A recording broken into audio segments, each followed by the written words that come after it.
Everybody, welcome Kelly Beatty. Kelly, thank you very much for joining us today. A great pleasure, Steve. Kelly has been explaining the science and the wonder of astronomy to the public since 1974. An award-winning writer and communicator, he specializes in planetary science and space exploration as the senior editor for Sky and Telescope magazine for over 4 decades. Originally from Madeira, California, he holds a bachelor's degree from the California Institute of Technology and a master's degree in journalism from Boston University. Retired since 2018, Kelly continues to speak passionately about the importance of amateur astronomy and about the need to defend our dark skies. He also has his own asteroid. Asteroid 2925 Beatty was named in 1983. And also, as I understand, members of the West Hawaii Astronomy Club, the WACOs as they call themselves, and the Hawaiian Astronomical Society may be joining us today. Aloha, and thank you for attending this Greenway Talks event.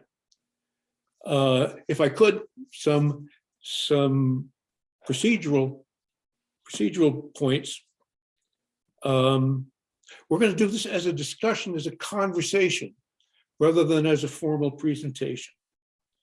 Kelly has some photos that he'd like to share with us, but for most of the hours, we're going to talk about his work at Sky and Telescope, about eclipses and eclipse tours, about the present state of amateur astronomy, and about whatever other topics you care to raise. This being a conversation, everyone is invited to participate. Kelly and I will get the conversation going, but when you've got a question or a comment, you can either type it into the chat or raise your hand, and Ken will recognize you and bring your questions to the floor.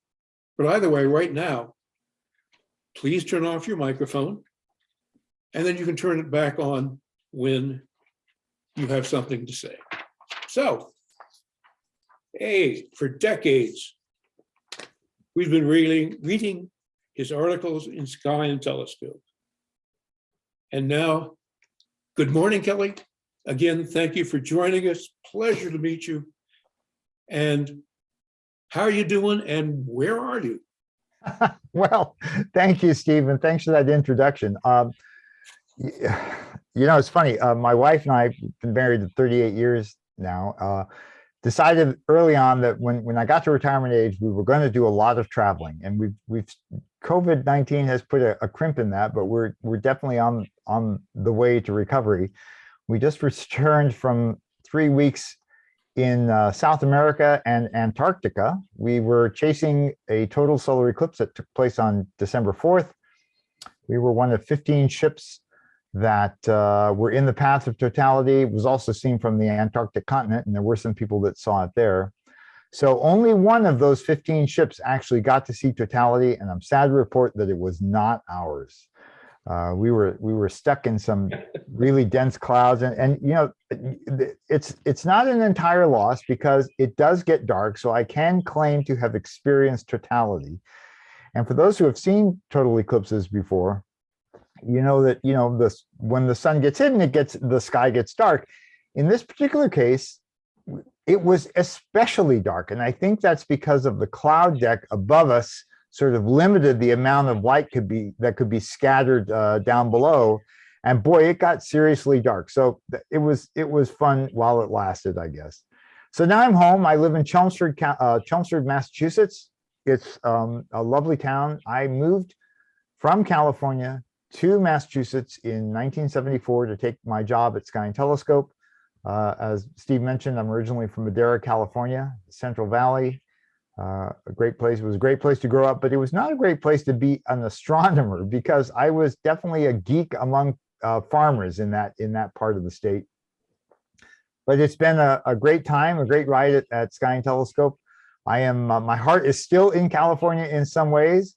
My family still lives out there. I have a special developing a special place in my heart for Cambria, which is on the Central California coast, not far from Hearst Castle, for a couple of reasons. One is that it's a great little community of about 6,000 people. And second, it is dark, or as we say here in Massachusetts, it's dark. And very few street lights, a great place for stargazing, nice, moderate climate year round. And while my wife and I agreed that we were going to travel, the part that we didn't anticipate is that she would grow to love cold and hate hot weather. And I'm just the opposite. I love hot weather and hate the cold. So Cambria provides a nice sort of even temperature almost year round that we can agree on. So I'm home for a while, and Steve and I set this up a couple of months ago, and it's just, we're having our first snow today, a little light snow. And so there's nothing I'd rather be doing than being inside where it's warm, talking to all of you. And you're retired from Sky and Telescope now, but I guess you still have your hands, still keep busy with in the business. You're still involved with it. I write and edit very little these days. I'm sort of on a contract basis with the American Astronomical Society, which some of you may or may not know has purchased Sky and Telescope. So it's really a wonderful synergistic match there. My remaining role is to plan and coordinate and execute the tours that Sky and Telescope does. So like this tour to see the eclipse earlier this month, that was one such thing. There are no total solar eclipses coming up next year, 2022. The next one's in April of 23 off the coast of Australia. So next year we have tours going to Italy, Botswana, Iceland, and Hawaii. And so for any of the wackos who are out there, you know that we're coming. We're going to be connecting with you during that tour. And so that's that. And because I'm retired, I have the good fortune to be able to go on a lot of those tours. And so it's good. As retirement goes, it's good. Sounds idyllic, but can you kind of give us some perspective for a moment and talk about the origins of Sky and Telescope? Where did it come from? Oh, sure. So, there are a number of magazines out there that have these sort of combination titles: Field and Stream, Car and Driver, Guns and Ammo, who knows? Sky and Telescope actually started out as two magazines, one called The Sky and one called The Telescope. They were pretty small scale operations, started back in the 1930s. The Sky in particular was a publication of the Hayden Planetarium in New York City, the American Museum of Natural History. And they had a young and energetic lecturer there, planetarium lecturer named Charles Federer Jr., who ultimately was convinced to not only take over the editorship of The Sky while it was in New York, but at the instigation of Donald Menzel, to move to Cambridge, Massachusetts, and combine The Sky with a magazine called The Telescope, which was published at Perkins Observatory in Ohio, and combine them into a new periodical called Sky and Telescope. He and his wife, Helen, were the whole staff. They literally operated in a little more than a closet at Harvard Observatory for a number of years. And I'm happy to say that this is last month, November, marked the 80th anniversary of continuous monthly publication of Sky and Telescope since those humble beginnings. And Charlie was still around when I joined the staff in 1974. He was still the editor-in-chief. I have the distinction of being the last person hired by Charlie for the editorial staff. He retired soon thereafter. And unlike a lot of founders, he really sort of turned the keys over to the existing staff. At the time, the editor was Joseph Ashbrook, and walked away and lived a lovely life in retirement, did a lot of traveling himself. So Charlie was the genesis of Sky and Telescope. And it was a time the real turning point came in 1939 at the World's Fair in New York, when Menzel was there and a lot of amateur astronomers from around the country were joining there. There were some societies, some amateur astronomy groups in a few of the major cities even back then, but there was no sort of cohesion to them. And so Charlie, not only in developing Sky and Telescope, brought a common sort of vehicle for disseminating information, but he and Helen played an essential role in creating what became known as the Astronomical League, which is sort of the nationwide federation, umbrella organization for amateur astronomy clubs, which itself continues to exist, and just celebrated its 75th anniversary. Wow. So those were the humble beginnings. And in those days, as now, Sky and Telescope was read not only by amateur astronomers, but by lots of professionals as well. And since the outset, the contributions to the magazine have come from a mix of professionals and amateurs. And many of you know that astronomy as a science is blessed, I think, because of the synergy of the professionals and amateurs. To this day, amateurs and professionals get along really well together, and many amateurs provide professional quality observations in a range of fields, especially photometry and astrometry, that the professionals really value. And so it's really been a great synergy, a great marriage over all of those years, and Sky and Telescope has been right in the thick of it. Well, tell us then, if you would, how you got interested in astronomy and how you made your way. What was your path to get to Sky and Telescope? Yeah, thank you for that. As I mentioned, I was born and raised in Madera, California, a sleepy little Central Valley town. I was I was born in 52. So like many of us, I was a child of the space age. I remember being, just 9 years old, 7, 8, 9 years old, crawling out of my bed at like 4 or 5 in the morning, turning on the TV in the hopes of seeing a Mercury launch. And, there was no internet. There was no way for me to know. Sometimes all I saw was static because the launch had been postponed or whatever reason. But I got my first telescope about that time, maybe 10 years old. It was a Gilbert 3-inch reflector. I remember it. I don't still have it, but I remember it. And as time went on, my interest in astronomy just blossomed. I did not know about Sky and Telescope back then, but I had a really pivotal turning point in my life in 6th grade. I had a male teacher, unusual in those days. His name was Ronald Rockholt, who was just an absolute total geek when it came to space and astronomy. And he recognized in me that passion. And so he would go out of his way to do telephone hookups with scientists at Ames Research Center, people that he had known, or astronomers that he'd come to meet. I remember bringing into him this beat up rock, just an ordinary rock, but it was unusual because it had some holes in it.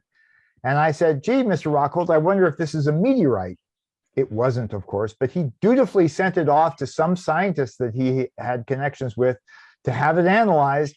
And so that was really the lighting a fire under me. I went on to high school, remained fascinated with astronomy. I took as many courses as I could during the summer so that I would have room enough in my regular high school schedule for all the things I was interested in, which was science, math, foreign language, and music, actually. And so when it came time to apply, another part of this is that my paternal grandparents lived in San Diego. So we would drive from Madera down to San Diego frequently, and we would always go through the neighborhood of Palomar, and occasionally we would stop there. And Steve, you probably know well, and many of you, that then, and I think as now, the view that you got of the telescope itself was from this little, windowed room on the side of the dome. And that was amazing, but not completely satisfying for me. So one day my dad and I are driving around, and he said, well, were you thinking about going to college? And I said, I don't know, UC Berkeley maybe. And he said, well, what about Caltech? Don't they own and run the Palomar Observatory? And I said, well, yeah. So I did apply. And before I was accepted, Caltech did a pretty careful job of vetting. It was very different then than now. One day, a full professor of engineering, Rolf Zabersky, I remember, came up to Madeira to interview me, my teachers, my guidance counselor. Boy, it was a big deal. And I was accepted and never looked back. Fantastic. Fantastic. So from Caltech, you made your way to Sky and Telescope. Ken, do you want to get different? Yeah, so some of you heard at the beginning, I didn't really have the chops to get a degree in astronomy from Caltech. Because then astronomy was a little more single-minded than it is now. It's blossomed into so many subdisciplines. But back then, an astronomy degree, astrophysics degree, was kind of like a physics degree with stellar interiors thrown in. And so I just could not handle all that math and physics. So I switched to geology. My passion was really planetary science. Got a degree in geology, worked for Bruce Murray, Dr. Bruce Murray, who was a professor there in the geology and planetary sciences department. Came to know a lot of the people who have been just famous in planetary science. Gene Shoemaker, I got to know really well. Andy Ingersoll, and so forth. And Jerry Wasserberg, who studied the first samples from the Apollo missions. In fact, they arrived on the Caltech campus while I was there. And I saw myself as not so much a scientist, even after switching to geology, but more an interpreter of science. We call it outreach now, but back then that word hadn't been invented. So as I grew toward retirement, I decided I wanted to be in science journalism. I was giving tours of the campus, having a lot of fun explaining things to people. And I sent out, I remember well, I sent out 50 letters to newspapers and scientific research companies, Beckman Instruments, and anyone I could think of, seeing if their public relations department could use somebody like me. Nobody bit on that. And so I spent a year kind of kicking around the campus. I worked for development a little bit. And then one day I got a call from the placement office at Caltech, the early version of monster.com, I guess. And they had heard of an opening on the staff of Sky and Telescope. They were looking for an entry-level editor. And I followed up on that. Traveled to Cambridge, Massachusetts for an interview, was hired and moved out at the ripe age of 22 to Massachusetts, basically knowing nobody, but that's what you do when you're young, right? And that has been my one and only job my entire professional career. Wow. Okay. And really very. Ken, did you want to come in with something? Can't hear you. Hit your space bar to unmap. Got it. I've got a couple of questions from the chat, and they're personal as we are right now. And one is from Gene in the gift shop. Did you ever meet Mike Peake? He lives on Palomar. No, not to my recollection. What was Mike? Was he an astronomer at that time, or a student, or what? We just got a Christmas card from him, and he always sends a picture, usually of him on a trip chasing eclipses. And he talked about going to Antarctica. So I thought, well, maybe you met him. Oh, no, I know. Thank you for that. I haven't, but if he's an eclipse chaser, we have probably crossed paths at some point, and I'll keep an eye out for him. Okay. Okay, I've got one from Maureen and the Wackos. Will you be coming to the Big Island with the Sky and Telescope tour in April? I think they'd like to see you. Yes, Maureen, and the plan is, so we have this tour of Hawaii, and the tours we put together are always sort of astronomically themed in one way or the other.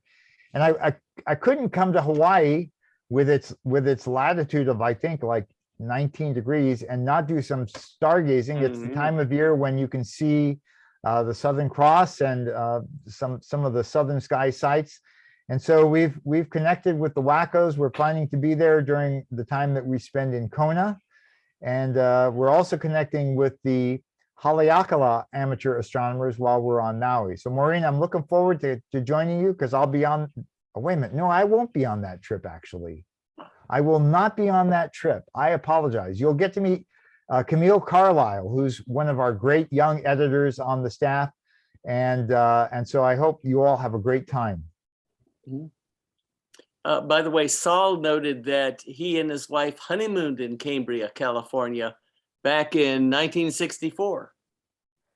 Yeah, and Ken, as you've touched on a major controversy involving that town. Some people say Cambria and others say Cambria.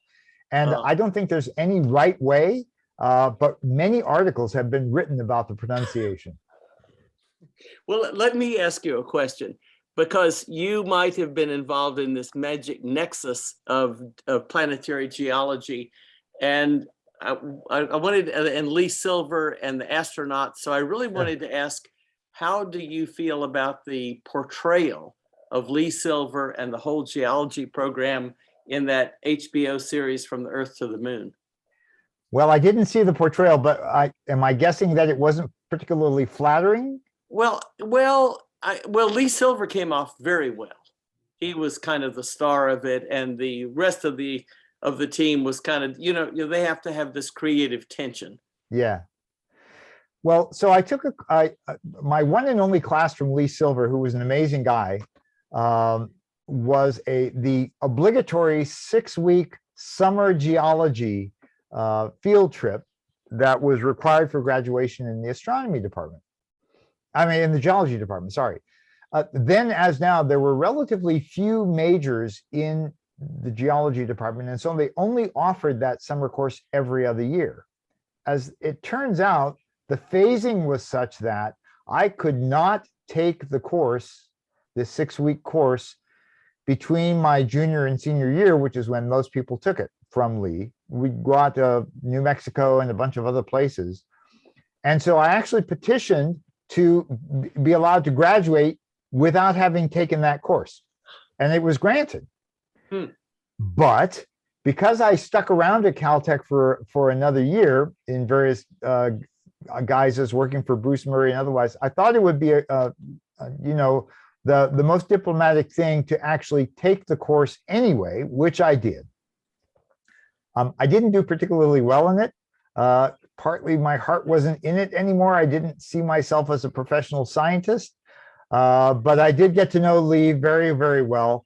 And as you know, and many here know, he was instrumental in the early trainings of the astronauts for their trips to the moon. An interesting sidelight is that one of those astronauts was Jack Schmitt, who was a Caltech alum. And in my time at Caltech, the Institute started what was called the Fairchild Distinguished Scholars Program. And they invited luminaries from the world of science to come and spend a year in residence, lecturing and doing seminars and such. And Jack Schmitt was the first of those. And I remember vividly, back then I was working, doing, as I said, giving tours and kind of working for the public relations department. So I was chosen as the model Caltech student to go in the limo out to Burbank Airport to pick up Jack Schmitt and to bring him back to campus. So I had like a half an hour of uninterrupted time with him. And as it turns out, Jack and I have continued a sort of cordial relationship over my professional career, and we connect with each other every once in a while. It was really one of those long-term relationships engendered, as so many are at Caltech in the hallways there. Wow. Well, just to summarize, the HBO series has Jack Schmitt discontent with the geology education, which, geology is very complicated, and by extension, it can be somewhat dull.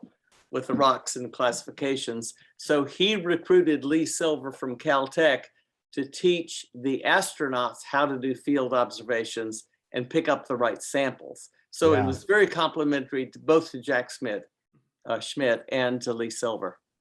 Right. And so I'll circle back and try to catch that series. Thanks for the heads up on that. Sure. Well, if I could do something to get, we've got to keep moving along here.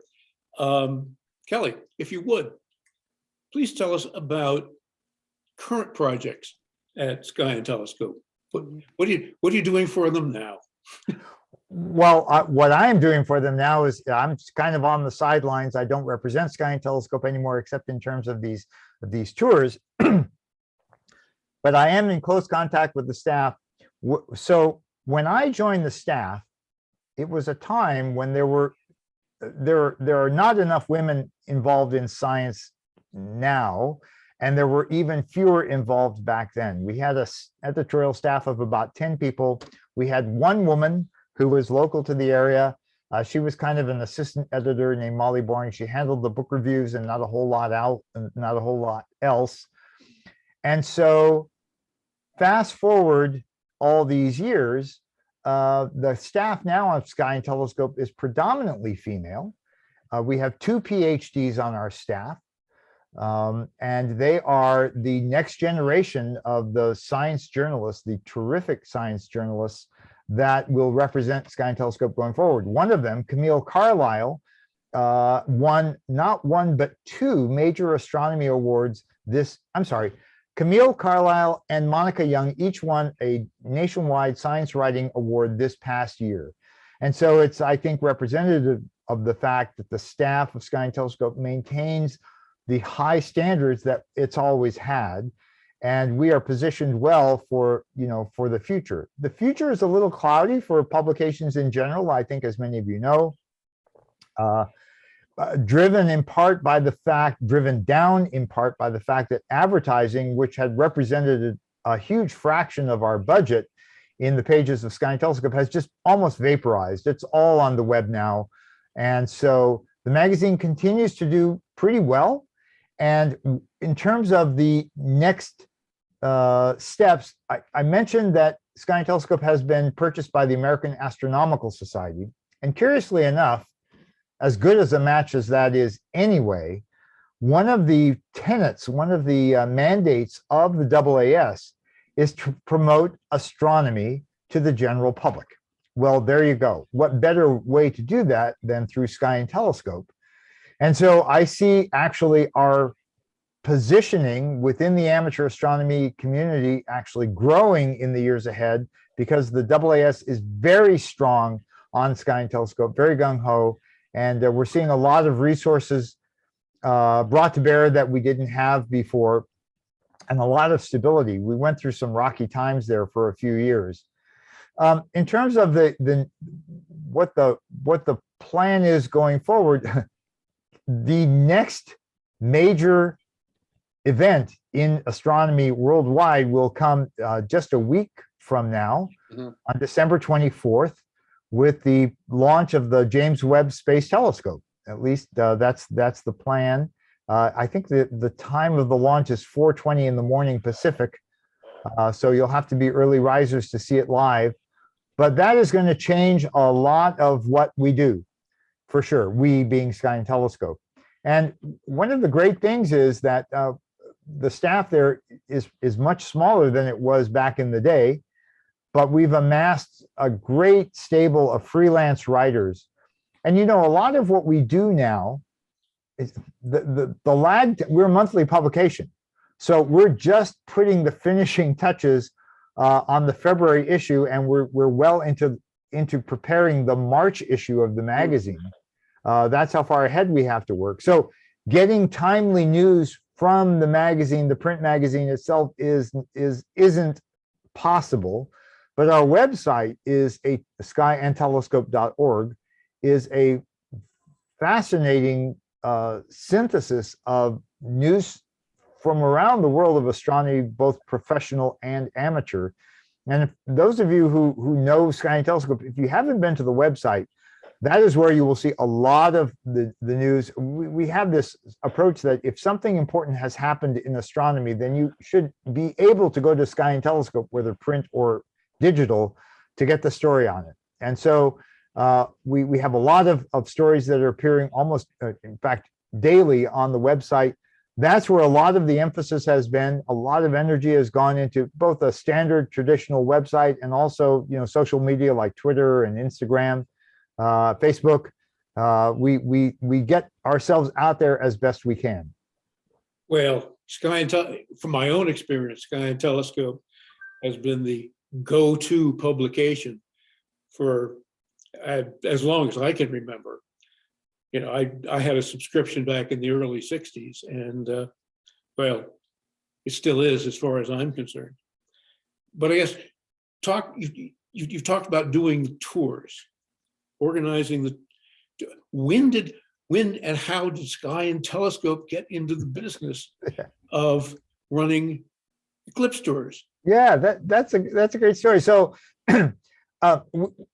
it's interesting to note that throughout its history, all of the editors at Sky and Telescope have had, of necessity, some interest in astronomy, maybe as an amateur astronomer, maybe as a professional, but it's in our DNA to love astronomy. And so, understandably, we have all wanted to go chasing after solar eclipses whenever they happen.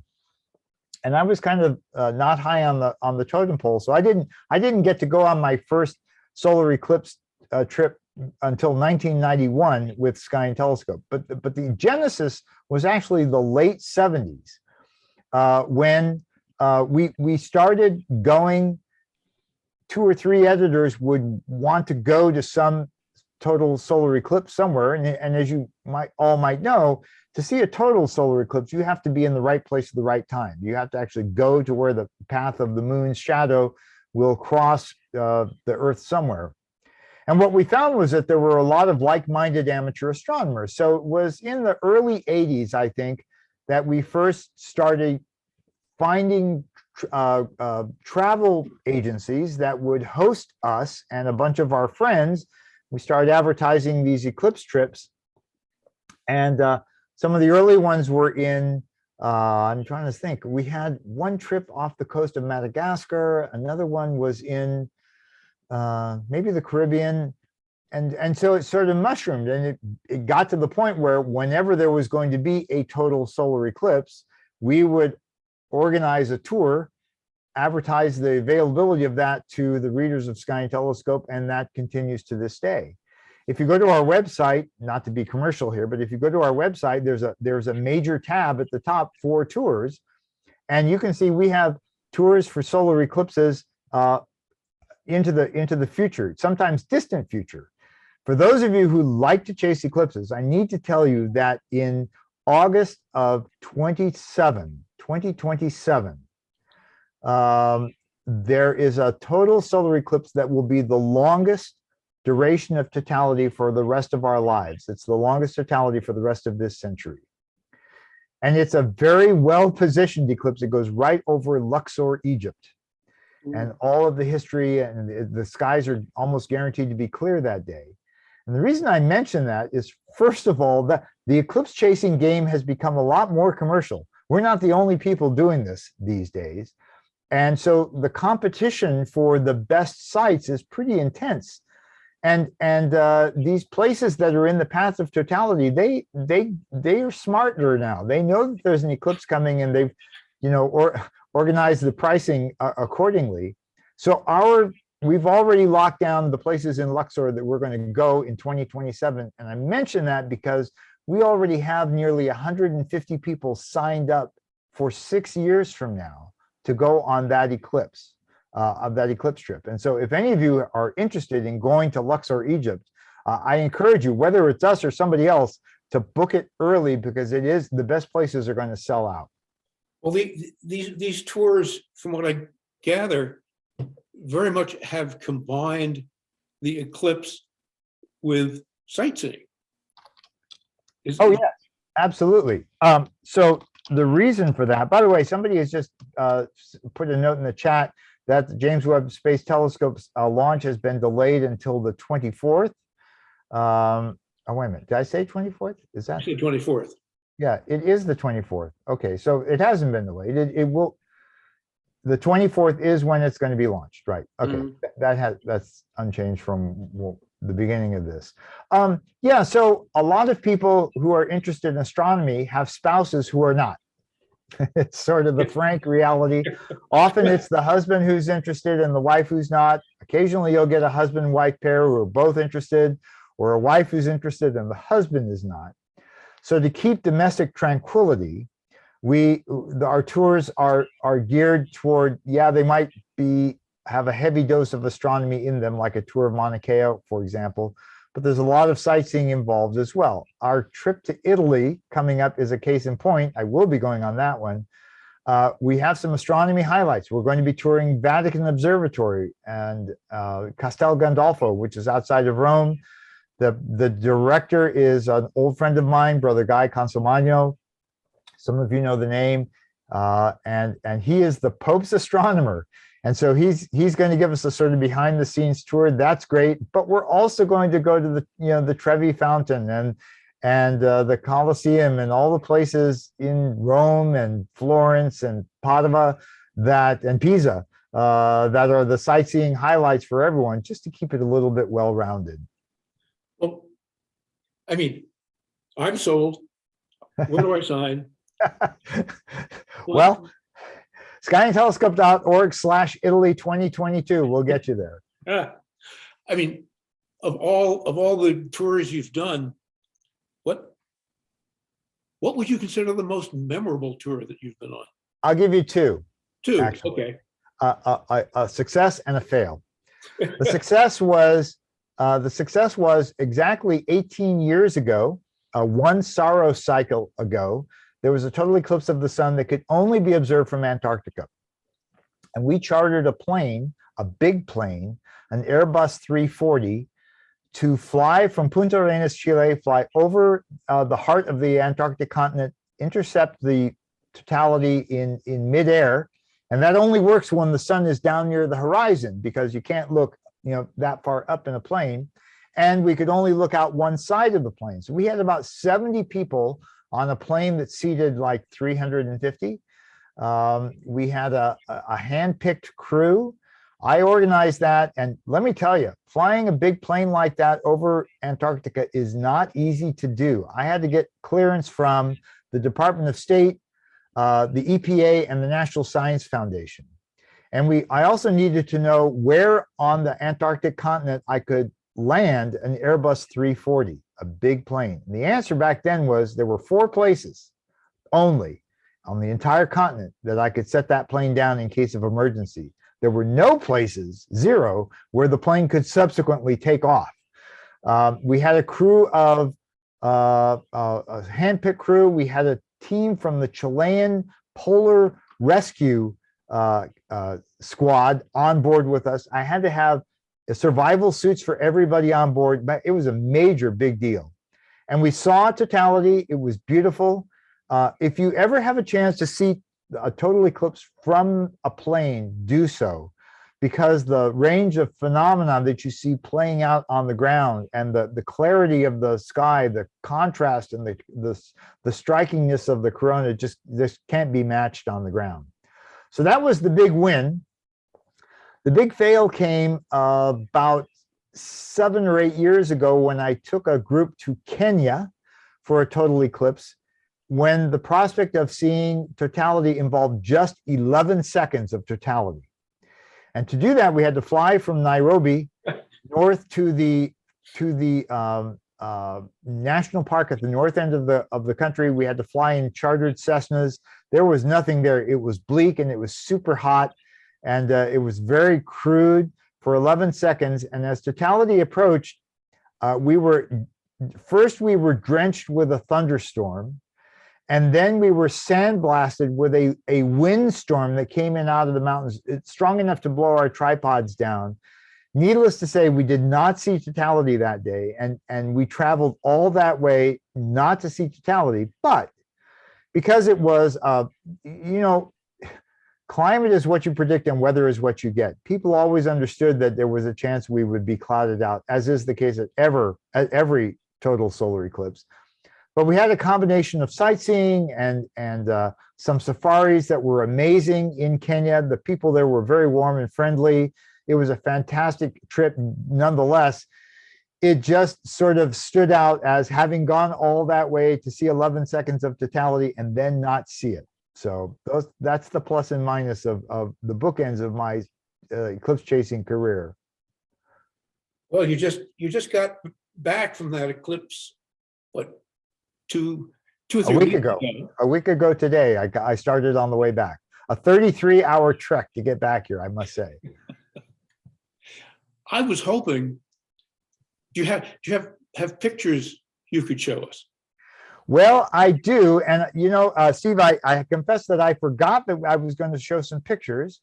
So let me try to take the screen here Okay. and show you. I will just call these up in photo. So let's do it this way. Let's see. Okay. So there we go. Are you seeing a pretty little penguin? Well, yes. Very pretty little penguin. All right. So Antarctica is on the bucket list of a lot of people for travel. And this is summertime in Antarctica is this time of year. December is summer in the Southern Hemisphere. And there's a vibrant cruise season down there. All these ships leave from either Punta Arenas in Chile or Ushuaia in Argentina. And as it turns out, if you can remember your global geography, the Antarctic Peninsula extends upward from the main continent in the direction of South America. So it's actually pretty easy to get to Antarctica from South America on these cruise ships. And our ship was the first wave of cruises in the post-pandemic era. Chile was very closed off for a long time. And this was the first cruise for a lot of these cruise companies, and they were the Eclipse was the driver. So we did get down to the Antarctic Peninsula. You tender over on these inflatable Zodiacs, and you get to see the wildlife there. By rules, you cannot come nearer than 15 feet, 5 meters to the penguins. If they come up to you, that's a different story. So I have just a couple of pictures here. I'll slip through. We saw 4 different types of penguins. This is an Adelie penguin. And this is a rookery for albatrosses that we got to see up close on one of the islands in the Falkland Islands. These are in no particular order. This is a male-female pair. They mate for life. And it's the male giving a little TLC to the female. There you see them again. That's an egg over there underneath the female on the right. 2 windows open. He's sharing the wrong screen. Oh, Yeah. I'm sharing the wrong screen. I'm sorry. Hang on. Let me. Well, no, click on a picture, I think, because we're seeing, 15 pictures or so. And Oh, so I if you see. click on Okay. one, Hang then on. we'll be able to see. Let me do this. Let me do this. I will fix this in a second. Hang on. Show the desktop. Display Just- settings. Yeah, or double click. Yeah, and move that around. Apologize for that. No problem. We can see it, but they're just little thumbprints and we want Right. see the big I need to show only one. No, I need to show only on 2. That didn't help. We're seeing the screen that says this PC up at the top. Showing Okay, hang on a second. Yeah, I we're gotta- seeing your Oh, screen. Explorer, that's right. We're in Explorer instead of in the photos. Yes. Okay. So I it could need- be just that you're sharing the wrong screen. So if you go unshare and then share again, and when you share the next time, Okay, select the one Right. with the photo. let me try instead that. of Explorer. I'll stop share Mhm. and then I will reshare. But then reshare to a specific picture. Hmm. Well, maybe it might be now if you click on it. How's that? No, we're still seeing Same thing. Explorer. Oh, darn. Okay. It's sharing Uh, the wrong window. So as you go, when you Oh, I see. Oh, I understand what you mean now. All right, hang on. Now we see lots more. Yeah, right. Yeah. So I need to share A the specific right one. screen. Right, here we go. Got it. Maybe let's see. Yes. Yes, excellent. Okay. Thank you very Wow, much for that help. sure thing. Look at that. You can just see the fur and everything. Yeah, and so this was on, actually, we landed on an ice floe. Here's an albatross in flight. These are, again, in no particular order. Albatrosses are abundant in the Falkland Islands, which we also visited. This is a male-female pair, and this is them with their egg. It was, it's getting to be summertime, so all the critters that are Arctic are having their babies now, whether birds, albatrosses or penguins or seals, whatever, so that they can take advantage of the summer months. This is on Antarctica. You see that bird there sitting on top is called a skua, which is kind of a bird of prey. It preys on all the eggs of the penguins. This is on board the ship. This is my colleague Bob King, who came along with us. We are on the ship owned by the cruise line Hurtigruten. This is what's called an expedition class ship. It's a smaller ship with a lot of science involved in it. This is my wife Cheryl. Say hi, Cheryl. Here we are on our first stop. This is called a chin strap penguin, for obvious reasons, and they were quite popular with all of us. There he is in a little more detail. We got to and from the ship, which you see there in the background, on the Zodiac. Sometimes the water landings were a little bit rough. We had to wear a lot of gear. This is an Adelie penguin with a baby, just recently hatched. Very cute little things. This was a glacier in the Strait of Magellan, I believe, that went down to the seashore. A lot of different activities here. These are king penguin juveniles. They have this kind of funny intermediate furry coat that disappears over time. It's my wife and me. Let's see, my wife and me again, wife and me again. This is notable because we're not actually on land. We're on an ice floe out in the middle of the Southern Ocean, just floating around like a big flat iceberg. And the staff said this is a very rare occurrence. One guy who's been doing this for 15 years says this is only the third time they've actually been able to do landings on one of these ice floes. So you see a lot of pictures. This is me and the captain of the ship plotting to get to the eclipse path and to see clear skies. He was actually a veteran of several eclipses. We did get to the path. We did not get those clear skies. And I think I'll end with this. The geologist in me was astounded.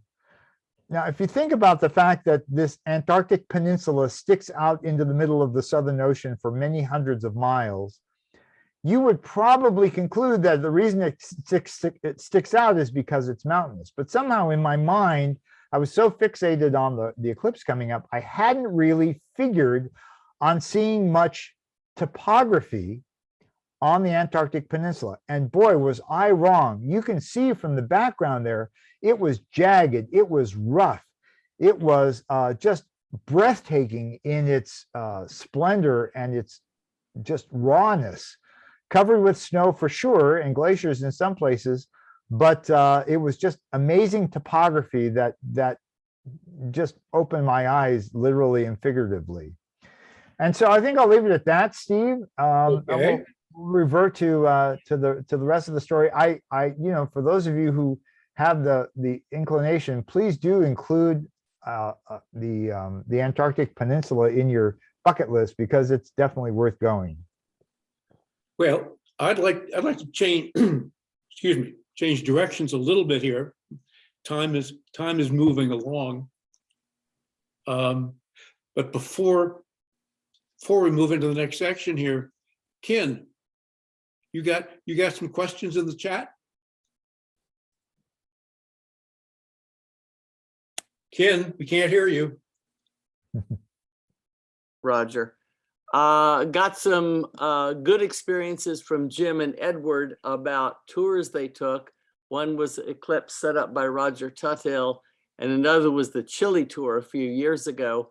And Kathy knows something about albatrosses. Do you want to pose the question, Kathy, or do you want me to read it?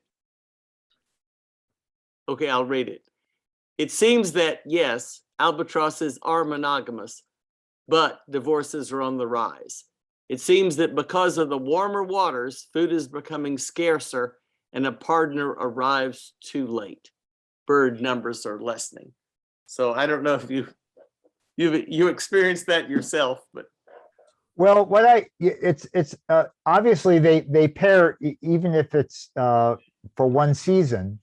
And on this one island in the Falklands, where I showed that photo of the rookery, I was standing in tall grass, largely hidden, except that I had this bright orange windbreaker on me, at very close range from the birds themselves, just a couple of feet. I mean, they were right there. And I'm standing and sort of taking this all in, and I hear this whomp. And right on the ground next to me, the male who had been flying around looking for, food or whatever, thumped, because they fly quite fast and they're quite large birds, right in front of me, right next to the nest with the female. That was the pair that I showed the photos of, and immediately began, sort of preening her and her feathers. I didn't see him regurgitate any, fish or anything like that, but you could see the pairings not only with the albatrosses but also with the penguins. The female, the penguins, in the case of the penguins, they do trade off on keeping the egg warm, and it was hatching time, so there were a lot of chicks. And I didn't show the rockhopper penguins that we saw, but in some cases I didn't see it, but some of the people who were on our cruise on the tours of these rookeries actually saw some hatchings take place. It was really an amazing time to be there. Ken, are there other questions? I know Yeah, that. I have a question. I'd like to pose a more serious question if I could, Yes, Kelly. please. You touched on demographics relating to the staff at Sky and Telescope. And I've been thinking a lot lately about diversity in amateur astronomy, and it's pretty startling when you go to conventions and do lectures and you don't see a single black face in the audience. And how do we move away from astronomy, amateur astronomy, being like populated by older white men and more representative of society as a whole? Sure, that's a great question, and this is not something I've spent a lot of time involved with, but maybe in retirement it's something I want to get into. I approach it from sort of, where are the young astronomers? Where are the next generation of amateur astronomers that are going to be populating, our clubs and looking out? So there's a couple of threads I want to pick up on here. First of all, believe it or not, the pandemic has been very good for amateur astronomy. A lot of people were stuck at home sometimes with kids who were restless, and there was a renewed interest in hobbies of all kinds, backyard astronomy being one of them. This time last year, if you wanted to buy a beginning level telescope, you could not find one anywhere, because first of all, virtually all entry-level telescopes these days come from China, and there was a supply chain issue getting goods then as now from China. And the second of all was there was this huge surge in demand. And so I think from that point of view, the next generation of amateur astronomers are out there being cultivated right now with all these new telescopes that are in their hands. Unfortunately, light pollution has made it more challenging, and that's a topic for a different time, perhaps. The second thing is that you asked about the diversity question, and so I think the top level diversity is really gender, and how do we get more young women, older women involved in astronomy? And I'm seeing trends in that, both professionally and amateur point of view. I see far more women now than I used to at professional meetings of all levels of astronomy. And also I'm seeing an increase in the number of husband-wife pairings who are both interested in astronomy. And so, for example, amateur astronomy clubs across the country, almost all, I haven't actually counted or checked, but many, most all of them offer family memberships to encourage all members of a family to become involved. And I've seen it in the local astronomy clubs that we have as well. The issue of racial diversity is a harder one to crack. And a part of it has to do with the socioeconomics of underrepresented minorities is challenging. There's a group called PopScope, which tries to bring genuine amateur stargazing experiences, if you will, into city cores, into places where there are a lot of people who are not exposed to the night sky, who never have a chance to see the night sky. And I haven't gotten into this in a lot of detail, but there's the lack of diversity in astronomy is an echo of the lack of diversity in STEM in general. And obviously, a lot of forces and resources have been brought to bear to try to improve the diversity in all STEM careers. And there has been some success there. But I think it's going to take, it's not something that can happen overnight. We need to show, both through example and through opportunity, these young people now that are growing up and picking careers, that there is a path forward for them in the sciences, in mathematics, in technology, and having role models is obviously important there. Now, just one thing about the demographics that applies to Sky and Telescope. When I started with the magazine back in the 1970s, we could dependably count on schools, that is high schools, colleges, and so forth, to send us the next wave of subscribers. When we started surveying our subscribers back then, the predominant demographic of new subscribers to Sky and Telescope were young people in the sort of 19 to 25, certainly below 30-year age group. That has completely changed.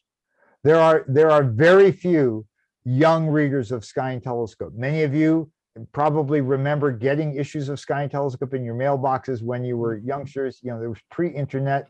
We were the lifeline to the world of astronomy. That's just completely changed now, especially for that younger demographic. What we find, however, is that our new subscribers, and there are a healthy conduit of them, are, I would say, middle-aged people, not, even younger than baby boomers, people who are, say, in their 40s. And what has evolved is you reach your 40s, your kids are off to college or are out of college, and you find yourself suddenly with time on your hands, disposable income, and you remember how much you enjoyed astronomy when you were a kid, however that might have played out, either in school or you went on a camping trip or whatever it might be. And so we find, and that coupled with the emergence of digital photography as a gateway to stargazing. Any of you that have any kind, even your cell phone these days, take it out. If you've never done this before, take your camera out, your digital camera out on some starry night, wherever you might be, point it in the sky, crank up the ISO to like 4,000 or something like that. Take a 10-second exposure of the night sky with a wide-angle lens, and bang, you have an instant starscape that you've captured with a phone that was just impossible to do a generation ago. And so we find that the digital photography aspect is another gateway. And we see a lot of people coming into amateur astronomy simply for the photographic experience. So I think there's hope for not only a next generation of amateur astronomy, but with a little encouragement, I think we will find that just as the sciences in general are becoming more certainly gender diverse and racially diverse, culturally diverse, that will follow naturally in astronomy. It might not be for a generation from now, but I think that it's going to be a natural evolution. Well, can I generalize on Richard's question? Richard kind of segue into the kind of section I wanted to get here. Can we summarize what how has amateur astronomy changed in the years since you first joined Sky and Telescope, 1974? Yeah. Yeah. So, a couple of ways, A couple. a Anyway. couple of profound ways. When I started at Sky and Telescope, and even through my time at Caltech,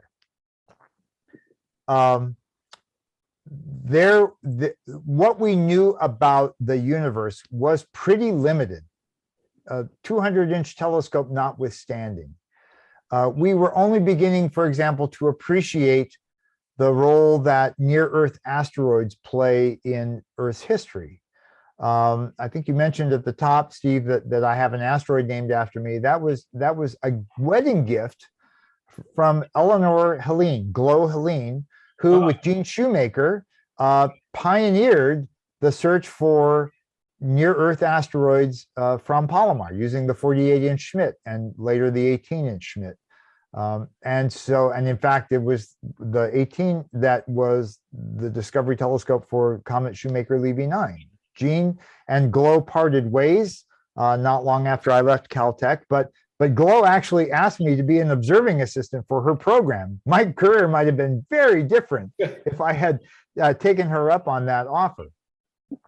So even with the best telescopes in the 60s and 70s, we did not have a good grip on the universe as a whole and what made it tick. And I remember as an amateur astronomer looking through my backyard telescope at my weak and feeble images of Jupiter and Mars and other things in the night sky and wondering what made them tick. And curiously, professional astronomers were similarly stymied in their ability to resolve a lot of these and were wondering what made the universe tick, what made Mars tick. And what I was seeing in my telescope wasn't all that much worse than what professionals were seeing in their telescopes. We were equally curious and equally befuddled about the universe as a whole. Space observatories and spacecraft changed all that, right? If you think about it, Hubble Space Telescope and the astronomical telescopes that preceded it revolutionized how we see the universe. And it is invariably now a universe in beautiful blazing color. Sometimes that color is true color. Sometimes it's false color. Sometimes it's 3 infrared wavelengths that are combined to create a color image. It's completely fabricated the color. And we see the planets Mars and all the planets in our solar system in detail that was just unimaginable back then. So I think part of the issue about how astronomy is changed is that it's hard to, as a simple backyard stargazer with a simple telescope, to have that thrill of discovery anymore.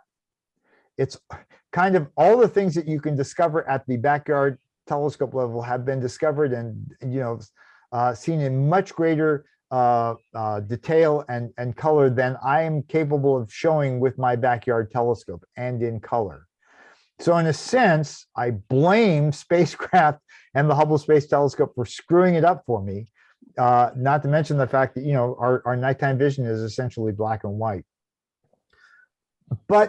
And yet, it's kind of come full circle to the point that with this digital technology that amateur astronomers have they are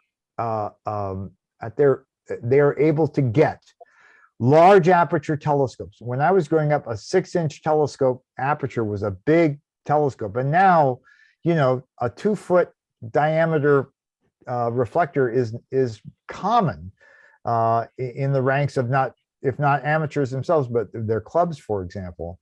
And you can harness that with digital cameras that can do first-class science in any of a number of ways. Spectroscopy, astrometry, photometry. Lots of amateur astronomers are doing light curves of transiting exoplanets. They're helping follow up discoveries. The astrometry, professional and amateur astronomers have partnered wholly in following up near-Earth objects that are discovered and they're going to quickly disappear. There's a worldwide network of amateurs who can create the astrometry to provide orbital determinations. And so this partnership between professional and amateur astronomers is as close as it has ever been. The American Astronomical Society has an amateur affiliate division now. I mentioned the close partnership that amateurs have had with professionals. Amateur, by the way, is derived from the word to love, right? Amateur is a lover of astronomy. And so we see all throughout the internet partnerships of professionals and amateurs that are vigorous and continue to grow. I think that's the next generation of partnership is happening right now. And it's a thrilling time to be an amateur astronomer, not only from what our gear can show us in just a little bit of time, but the partnerships that are available to us with the professional astronomers. Sorry, long-winded, but there you have it. Well, no, but there's a downside too. There's a lot of sensationalism and, you know, the equipment coming out of China, high-end stuff is great, but they're the $19 refractors from Walmart that I bought Steve. I bought a $25 telescope complete with a tripod at a drugstore. I just wanted to see what was in it. Right? Yep. You're absolutely right. That downside does exist. However, if you compare, there have always been inexpensive telescopes that didn't do the job right. That was true in the 60s and 70s. And dollar for dollar, you can buy a far better telescope now, even if it's coming from China, than you could when I was getting involved. I can buy, when I do star parties, and I know some people here have mentioned they do outreach with groups. Yeah, I can bring a $3,000 or $4,000 telescope to show, the best the sky has to offer. And I can equip that $3,000 or $4,000 telescopes with eyepieces that cost $500 a piece. I can do that. But what I prefer to do is to bring a 6-inch Dobsonian and show the planets or the moon through it, so that when that precocious 10-year-old is looking through the eyepiece, and I can tell that this is a kid that knows a lot about astronomy because they like to tell me these things. Did you know that Jupiter has 70 moons? That kind of kid. And the parents, the mom or the dad, are looking on and they're wondering, can I afford to get this telescope, a telescope for my, precocious son or daughter? I am relieved to be able to tell them that for $500, which is not a lot of money for anybody these days, $500, you can get a high quality telescope that your kid will grow into and can keep for a lifetime, and get satisfying views, even if they end up not being interested in astronomy anymore. There was a period of time, you talk about the Chinese telescopes, the turning point came, actually, I can put my finger on it. It was 1985. And in 1985, anybody want to remember what big astronomical event was in the offing in 1985? Comet Halley. Halley. The return of Halley's Comet. And that was the first time that the major telescope manufacturers dropped the ball and started importing millions of inexpensive Chinese telescopes that sold at around $100. And you could find these everywhere. Walmart, some of you remember the Nature Company and Discovery Channel stores. And it was invariably, they were equatorially mounted telescopes, which no beginner should be given an equatorial telescope. It's just way too complicated. But they were out there. They were made of pot metal, horrible optics, horrible eyepieces, horrible mounts. And what would happen is that a family anticipating Halley's Comet would buy one of these inexpensive telescopes. And again, they were sold by the millions. And they would go home and try to set it up. The instructions were awful. Everything about the telescopes were awful. And they maybe got the moon, and then they would try to find a planet or a double star or a galaxy, such was appearing on the boxes. This was the heyday of the 400 power telescope. You know, they supplied Barlows and eyepieces, which on paper would deliver that much magnification. 525 is a number that sticks in my head. Like, no one uses 525 power ever. And so what would happen is these parents and their young interested child would become very frustrated with this telescope, maybe even break it, right? You give a telescope to your average 10-year-old and they'll give it one yank and break it, and you make it unrepairable. And so two things happened as a result of that.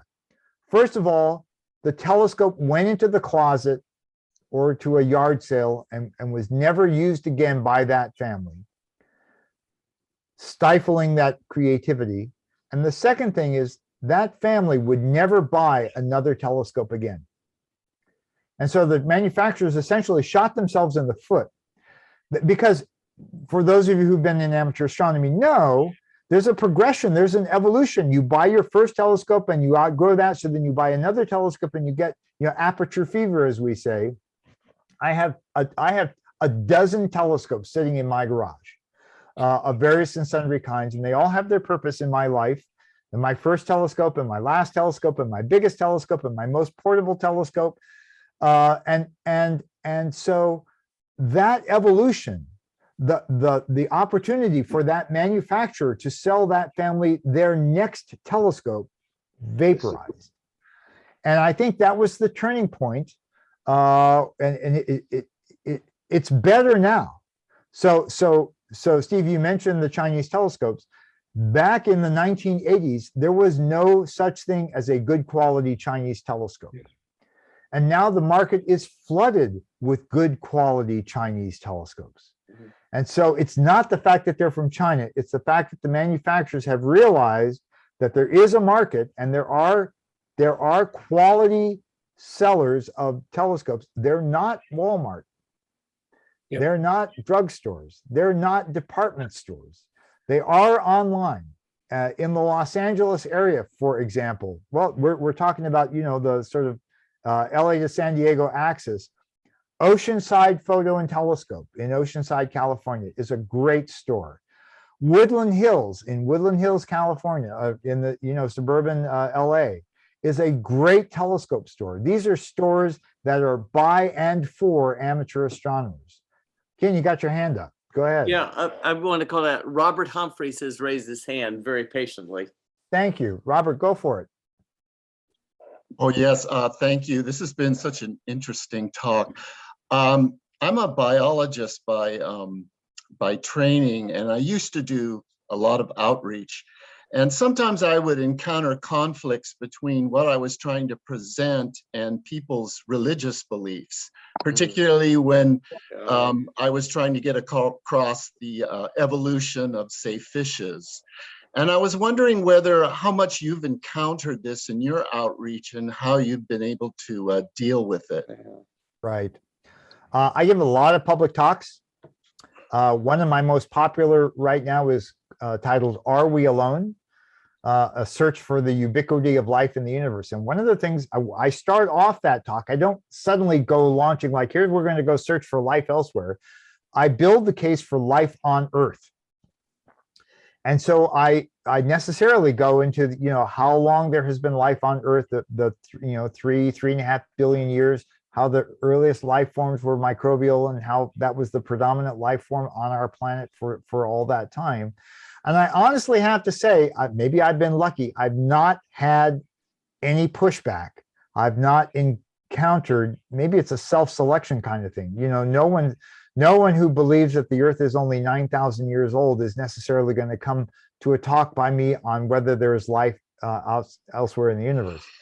One of the interesting intersections that I've come across is like the Catholic Church and the Vatican Observatory specifically. My old friend, longtime colleague, Brother Guy Consolmagno, is a planetary scientist by training, and he is now a Jesuit who is the director of the Vatican Observatory. And what was the he's got a new book out, and it's titled, Would You Baptize a Terrestrial? Thank you very much. Would you baptize an extraterrestrial? Thank you for that. And I haven't read that book yet, but I've got to. You know, there's been a whole series of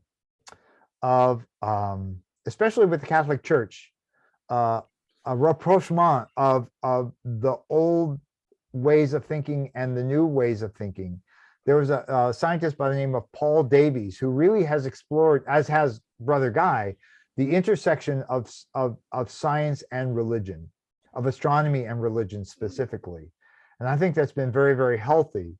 I think that the remaining hardcore of holdouts in not believing in the evolution of our planet and life on that planet, the possibility of life elsewhere, is a shrinking minority of religious conservatism that I hope will become vanishingly small in the years ahead. I've never had to confront it myself, and you've gotten me thinking that maybe I need to have a way to address that. This is, obviously this is a contingent that has taken a very literal interpretation of the Bible, of the Old Testament in the Bible, and often is not interested in the outcomes of scientific investigation that proves otherwise. It's a question of belief versus realization, I guess. And sometimes beliefs are very hard, deeply entrenched and very, very hard to change otherwise. I'm not sure where I would go if confronted with somebody, but you've really given me some pause for thought on that. We get people up at the observatory back in the days when Palomar was open to the public. We have plenty of people up there. Well, we're in San Diego County, Right. Plenty of people who think that the Earth is 9,000 years old, 5,000 years old, whatever.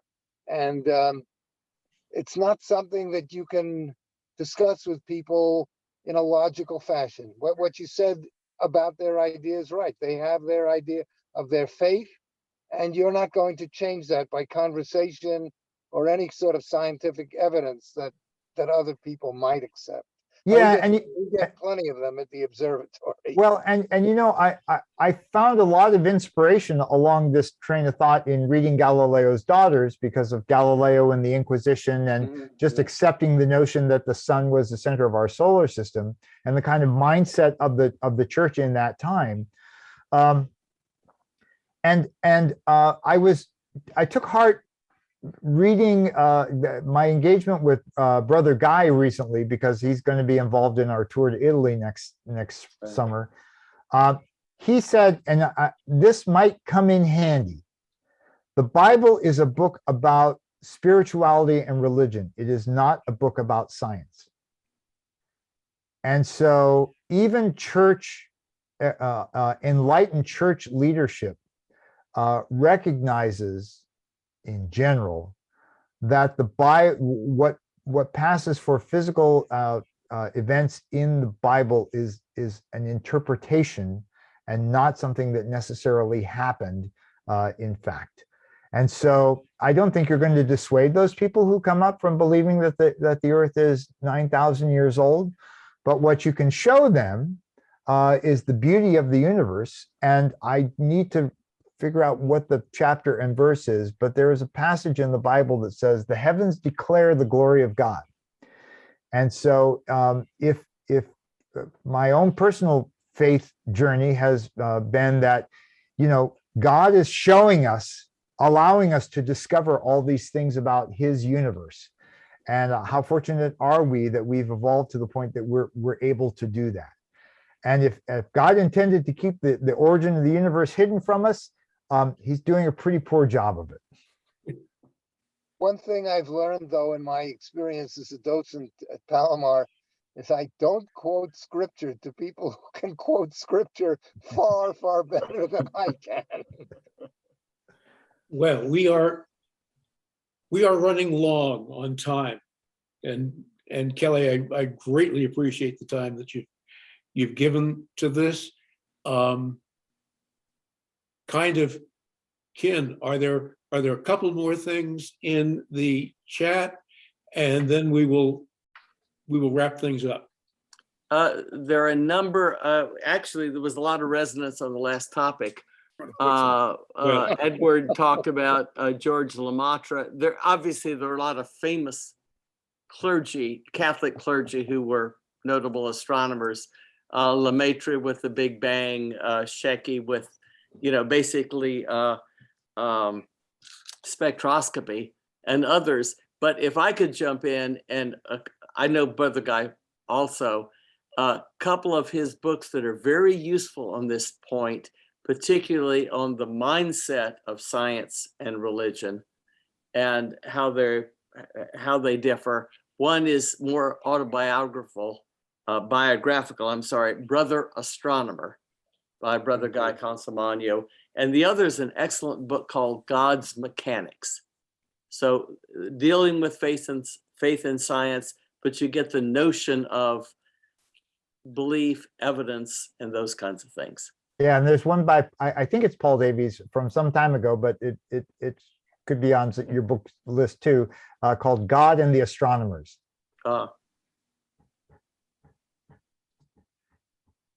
So we're an hour and a half. I really think we need to start closing this down. Any other key questions in the chat, and then we'll call it a day. Actually, there is one. Curtis, he asked what happened to hot products in S&T. We all love to buy things. Yes. So Curtis, if you mean the annual roundup of hot products that appeared every January, it's really about bandwidth. I mentioned that Sky and Telescope has a much smaller staff than it used to.